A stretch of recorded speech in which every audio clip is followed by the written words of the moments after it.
안녕하세요. 좀 전에 소개받은 LS선선 에너지운용 부분 맡고 있는 박승기성입니다. 저는 어쨌든 AI 데이터 센터가 전력망 사업에 어떤 영향을 미쳤는지, 그에 따른 한국 기업들이 어떻게 통합 솔루션 방안을 내서 한미 협력을 통해서 전력망 해법을 제시할 건지 좀 말씀드리도록 하겠습니다. 중요한 거는 작년 이맘때쯤 일론 머스크가 그런 얘기를 했습니다. AI에 쓰이는 컴퓨팅 파워 칩이 6개월마다 전력 파워가 6개월마다 10배 증가할 거고, 그에 따라서 칩이 부족할 거고, 그러면서 그 다음은 변압기가 부족할 거고, 그 다음에 전기가 부족할 걸로 예상을 했고요.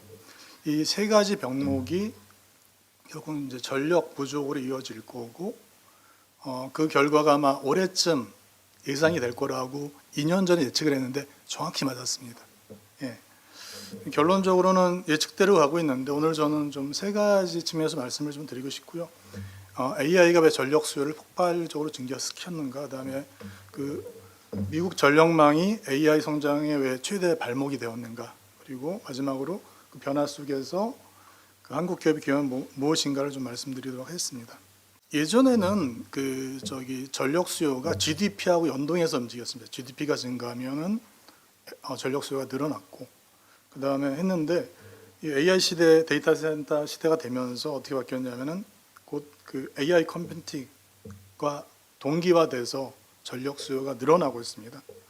그래서 결론적으로는 보시면은 AI 데이터 센터가 2030년 기준으로 지금 2.3배 증가해서 426테라와트 아워 정도로 예상을 좀 하고 있고, 현재 대비해서 한 2.3배 정도 늘어날 거고, 아까 말씀드린 기가와트급의 AI 서버가 증대되면서 전체 데이터 수요도 지금 대비해서 44% 정도 늘어날 걸로 좀 생각을 좀 하고 있습니다. 그다음에 아까 말씀드린 대규모 데이터 센터 1기가급의 1기가와트면 한 100만 가구 정도가 1년 동안 쓸 전력 소비량이거든요. 대규모 데이터 센터들이 좀 출현을 하고 있고, 결국은 이제 AI가 국가 단위 수요를 견인을 좀 한다라고 좀 보시면 될 것 같습니다. 2024년 대비해서 2030년까지는 AI 데이터 센터가 매년 22%씩 늘어나고, 전력 수요 증가도 50% 이상 데이터 센터에서 좀 발생할 것으로 예상을 좀 하고 있습니다. 아까 말씀드렸듯이 기존에는 클라우드 기반의 데이터 센터였다면 지금 AI GPU 서버 기반으로 움직이다 보니까 기본적으로 전력 밀도 자체가 좀 많이 높아졌습니다. 그래서 그에 따라서 10배 이상 늘어났기 때문에 전력 수요가 AI 서버 중심으로 해서 늘어나고 있고요. 아까 말씀드렸듯이 기존에는 한 20메가, 30메가, 40메가 정도의 데이터 센터였다고 하면은 지금은 기가와트 단위 하이퍼스케일 데이터 센터가 지금 막 지어지고 있고 준비되고 있고요. 아까 말씀드렸듯이 이 정도면 100만 가구 대도시 규모의 소비량이기 때문에 기본적으로 2030년 기준으로 데이터 센터의 총수요가 134기가를 이제 넘어갈 것으로 좀 예상을 하고 있습니다. 결국 이제 더 이상 AI나 데이터 센터는 어떤 빅테크 사업이기도 하지만 대규모 전력 수요 사업으로 좀 보시면 될 것 같습니다. 근데 여기서 제일 문제가 있습니다. 전력 수요가 여기 위에 보시면 AI 인프라 투자가 미국 같은 경우는 870조, 곧 1000조가 된다고 하더라고요. 1000조 원 정도 규모가 될 거고, 컴퓨팅 수요가 지속적으로 늘어나고 있고, 데이터 센터 추가 전력도 지역별로 봐서 50기가까지도 필요한 상황인데, 구조적으로 봤을 때 아까 한전 이성학 시장님도 말씀하셨지만 미국 우리나라에 비해서 미국의 전력망은 되게 노후화되어 있습니다. 한 1980년도, 90년도의 투자 이후에 멈춰 있기 때문에 평균 33년, 그다음에 전체적으로 보면 40년 이상 되어 있고, 접속 계통은 훨씬 심각해서 이제 5년 이상 대기하는 상황이기도 하고, 이게 결국은 이제 리스크로 작용을 하고 있고요. 결국은 AI 인프라 투자의 가장 큰 위협은 반도체도 아니고 GPU도 아니고 자금 파이낸싱도 아니고, 결국 이제 노후화된 전력망이 결국 미국의 지금 가장 큰 AI 성장의 최대 장애 요인으로 작용을 좀 하고 있습니다. 이걸 좀 보려면 미국의 이제 전력망 규모를 좀 봐야 될 것 같습니다. 회사 구조라든가 구조. 미국은 크게 이제 서부, 그다음에 동부, 그다음에 텍사스 쪽으로 이렇게 세 군데로 나눠져 있고요. 아까 말씀드렸던 오전에도 세션에 말씀드렸지만 캘리포니아 같은 경우에 독립을 한다. 비연방인데 우리나라보다 훨씬 큽니다. 경제 규모든 사이즈든 봤을 때 아마 미국 연합, 그다음에 중국, 그다음에 뭐 영국, 프랑스 다음에 5위 정도 하는, 그러니까 50개국의 한 곳이 한 주가 국가 단위 이상의 경제 규모나 전력 소비를 하고 있는 상황이고요. 그러다 보니까 전체 미국 50개 주에 3,600개 이상의 한전과 같은 전력망 회사들이 분포되어 있고요. 그러다 보니까는 다 민영화되어 있습니다. 물론 이제 공공 부분도 있긴 한데 대부분 민영화되어 있다 보니까 주간 투자도 곤란하고 연방 정부가 규제할 수 있는 상황도 아니고 이해가는 게 아주 복잡한 구조로 되어 있고요. 그러다 보니까는 지역별로 AI 데이터 센터는 늘어나고 있고, 아까 말씀드린 노후화된 전력망은 그 속도를 못 쫓아가고 있습니다. 데이터 센터 한 2년이면 짓거든요. 근데 송전망은 기본 10년 걸립니다. 발전은 더 오래 걸리고, 오전에 원자력을 얘기했지만 평균 7에서 10년 걸린다고 하는데 실질적 원전 접으면 10년 이상 걸립니다. 20년 가까이 걸립니다. 여러 가지 규제라든가 민원 때문에. 그렇기 때문에 AI는 100으로 달리고 있는데 송전망은 20으로 달리고 있다. 그리고 특히 미국은 서로 이렇게 뭐 지역 독립 운영자하고 주간 RTO하고 이제 분절되어 있기 때문에 더군다나 그런 구조에 의해서는 결국 데이터 센터 성장 속도가 전력망 증설 속도가 못 쫓아가는 물리적 병목이 좀 발생하고 있는 상황입니다. 발전 설비들도 이슈입니다. 아까 말씀드렸듯이 데이터 센터 수요처에 가장 가까운 곳에 발전을 짓는 게 제일 좋은 방법인데, 말씀드렸듯이 대규모 발전 되면 뭐 석탄 같은 원자력 같은 기가 단위의 것들은 이제 많은 용수라든가 어떤 넓은 지역을 필요로 하기 때문에 수요처랑 멀리 떨어질 수밖에 없고요. 그러다 보니까는 그런 짓는 거, 아까 말씀드린 뭐 한전도 저희 우리나라 같은 경우에 서남해 쪽에 주로 재생에너지를 분포했듯이 미국도 태양광 같은 경우에 굉장히 좋은 에너지들이 많거든요. 발전도 넘쳐나고 있습니다. 근데 그거를 송전할 수 있는 전력망이 없는 상황이고, 미국 DOE 분석에 따르면 2030년까지 추가로 피크 용량이 한 100기가 정도 필요하다고 봅니다. 전체 미국 봤을 때. 근데 그중에 50기가가 데이터 센터가 이 전력망의 필요 50%를 수요를 하고 있고, 여기 이제 AI 데이터 센터는 전기 먹는 하마다 이렇게 보시면 될 것 같고, 근데 그거에 따라서 가장 가까이질 수 있는 가스터빈 같은 경우에 G가 이제 이름이 바뀌어 G 번호반인데 지금 170조 이상의 수주 잔고를 갖고 있습니다. 왜냐? 지금 너도 나도 가스터빈을 지어야 되기 때문에 가장 빠르게 가장 가까이서 질 수 있기 때문에, 그래서 지금 가스터빈도 공급 부족이고, 어떤 사례까지 발생을 했냐면 가스터빈이나 항공기 엔진이랑 구조가 똑같다는 일에서 퇴역한 비행기 엔진을 모아다가 한 50개 정도 모아다가 가스터빈으로 전용해서 재활용하는 그런 상황까지 발생을 했고요. 그러니까 결국 이제 그런 것들이 이제 가장 큰 이유는 아까 말씀드린 전력망이 지연되다 보니까 전력계통 대결이 급증했기 때문에 노후화됐지, 가까운 데 못 짓지, 그다음에 지연되지, 이런 삼중고를 지금 겪고 있는 상황이고요. 데이터 센터가 집중되어 있는 게 버지니아주라고 하더라고요. 저도 이번에 보니까 전 세계 인터넷 트래픽의 70%가 버지니아를 지나가고 있다고 합니다. 그래서 얼마 전에도 뭐 뉴스에도 많이 나오긴 했는데, 버지니아에 엄청나게 데이터 센터를 짓고 있다 보니까 500개 이상 지금 짓고 있고, 전 세계 20대 기업들은 다 들어가 있습니다. 그러다 보니까는 버지니아 지역의 주택가까지 지금 데이터 센터가 이렇게 막 지어지고 있다 보니까 여러 가지 문제들이 발생을 하고, 소음 문제, 그 다음에 두 번째가 문제가 가장 중요한 전력 수급 문제. 전력 요금이 비싸져가지고 지금 이 버지니아주에 이제 RTO가 이제 PJM이란 전력 회사가 있는데 지금 전력 가격이 거기에 거래 입찰해서 지금 2배, 3배 이상 5배까지 오르는 전기 요금으로 지금 계약을 하고 있는 상황이어서, 어쨌든 버지니아 지역은 2030년까지 전력의 57%를 데이터 센터가 소비하고 있고, 그렇기 때문에 이미 개통 수용 한계치에 접근한 걸로 예상을 좀 하고 있고요. 그러다 보니까 가장 중요한 게 결국 이제 이런 것들을 하기 위해서는 세 가지가 필요합니다. AI 데이터 센터 하기 위해서는 부지, 통신, 그다음에 전력망이 필요한데, 이게 세 가지 요소들이 전부 다 제약을 직면하고 있는 상황이고요. 미국 정부는 어떻게 하고 있냐? 여지껏 그 전력망에 대해서 연방 정부가 할 수 있는 일이 많이 없었지만 매크로들이 되고 광역 전력망 확충 사업에 대해서 이미 이제 염려를 하고 있어서 AI 데이터 센터라는 전력 플랫폼으로 해서 아마 아까 말씀드린 그 세계구역 쪽에 한 2천억 불 정도의 매크로 그리드 확충 사업을 지금 계속 요구를 하고 있고 추진하고 있고 그게 한 290조 정도 규모가 됩니다. 일단 이게 아까 말씀드린 뭐 지역 독립 운영사인 ISO나 이제 주간 운영사인 이제 RTO 쪽에서 이제 매크로 그리드를 추진하고 있고 아까 말씀드린 뭐 PJM이나 뭐 에르코트 멕시코 그다음에 미소나 SPP에 좀 집중되어 있고요.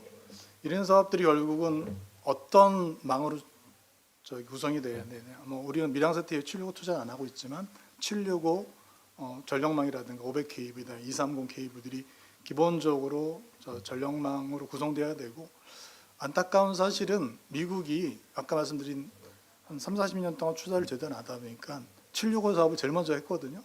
그 기술을 갖고 있는 데가 없습니다. 지금 엔지니어만 남아 있고 결국은 가장 최근까지 이제 우리나라가 765 사업이나 500 사업들을 했기 때문에 국내 업체 한전이나 우리나라 기업들한테 지금 러브콜을 하고 있는 상황이고요. 그래서 765 사업에 대해서 아까 말씀드린 매크로 그리드 사업, 그다음에 500kV 이런 쪽들이 지금 전서히 시장을 준비하고 있고 저희들한테 기회를 좀 주고 있다고 보시면 될 것 같습니다. 아까 말씀드렸듯이 지금 DOE의 목표는 주간에 전력 거래를 5배 이상 늘리고 전력망을 주 내에는 2배 이상 늘리는 확충 사업을 요구를 좀 하고 있고요. 더 중요한 거는 결국은 이런 것들을 하기 위해서는 연방 정부에서 좀 강제성을 좀 두고 있습니다. 그래서 포크 오더, 그러니까 포큐 규정 1920이라고 해서 20년 장기 시계열로 이제 강제적으로 송정 계획을 하고 비용 강제하는 상황들이라든가 뭐 니트로라 해가지고 이제 연방 차원의 인허가나 금융 제가 등을 좀 하고 있는 상황이고요. 파이낸싱 쪽도 DOE에서 뭐 2조 이상을 좀 지원해주는 브릿지 머니로 해가지고 이런 것들을 좀 진행하고 있고 그래서 이런 것들이 좀 개통 병목 해소에 뭐 서로 주간 인터커넥션을 함으로써 좀 진행을 하는 정책적 강제성과 재정적 지원을 좀 본격적으로 하고 있습니다. 이런 것들이 결국 이제 국내 기업의 그 기회가 되는 가장 큰 이유가요.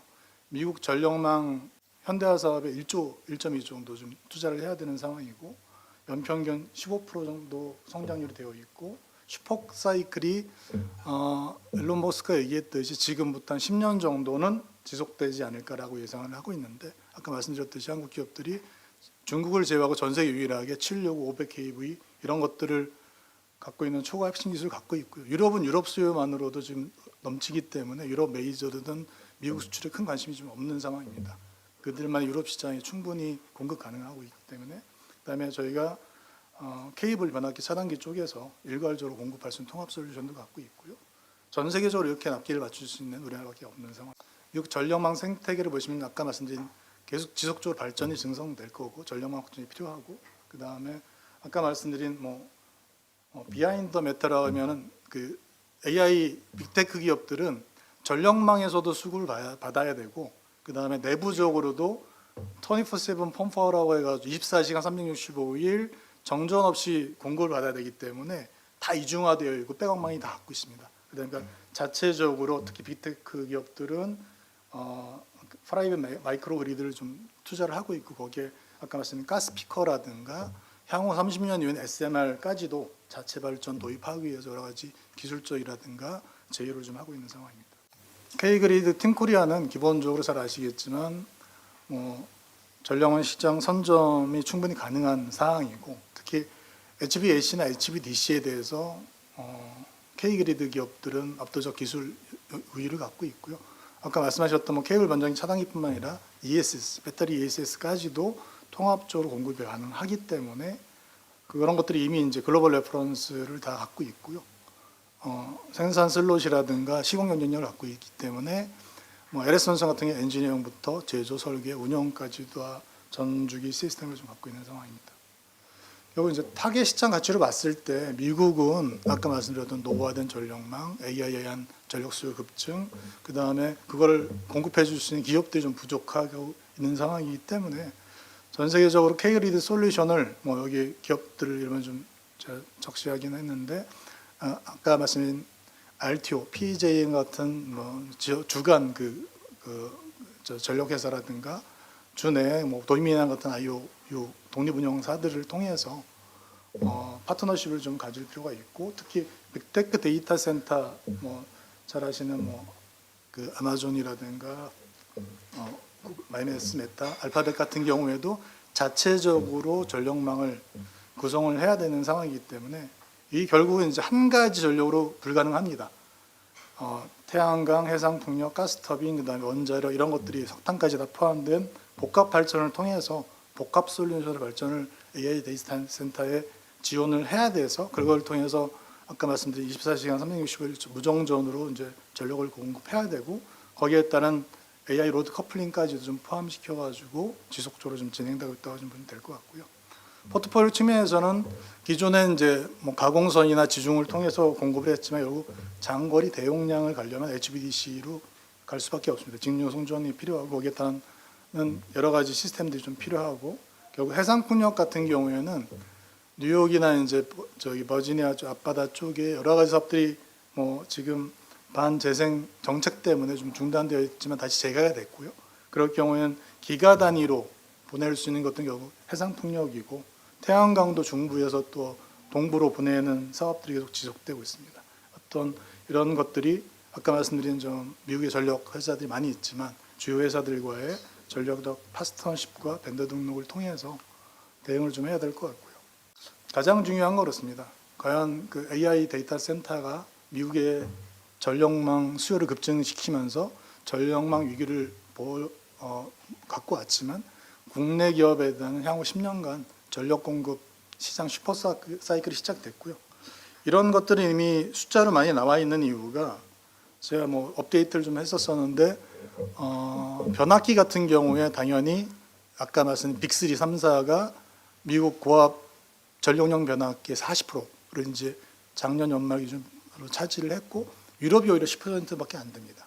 케이블 같은 경우에도 지금 중국이 1위를 했었는데 작년에 데이터를 보니까 고압 케이블들은 결국 20% 가까이가 한국 기업들이 다 수입 점유율을 차지하기 때문에 1등을 했고요. 변압기나 케이블 시장이 고압 케이블 시장에서 그런 것들이 앞으로 저희가 보기에는 결론적으로 미국 전력망 산업 구조는 AI 전력에 의해서 급증됐지만 결국 이 노후화된 전력망과 전력망 병목이 트럼프 정부라든가 여러 지원 제도에 의해서 대규모 투자가 진행되고 있고 여러 가지 준비가 되어 있기 때문에 변압기 케이블, 그 다음에 시스템을 갖고 있는 한국 기업들한테는 최대 수요이고, 그런 것들이 아마 매년 50% 이상씩 증가하기 때문에 K그리드가 아마 코리아 팀으로 구성이 돼서 지속적으로 통합 솔루션을 공급할 수 있다고 하면은 지속적으로 10년 이상 슈퍼사이클에 탑승을 해서 진행될 수 있을 것 같습니다.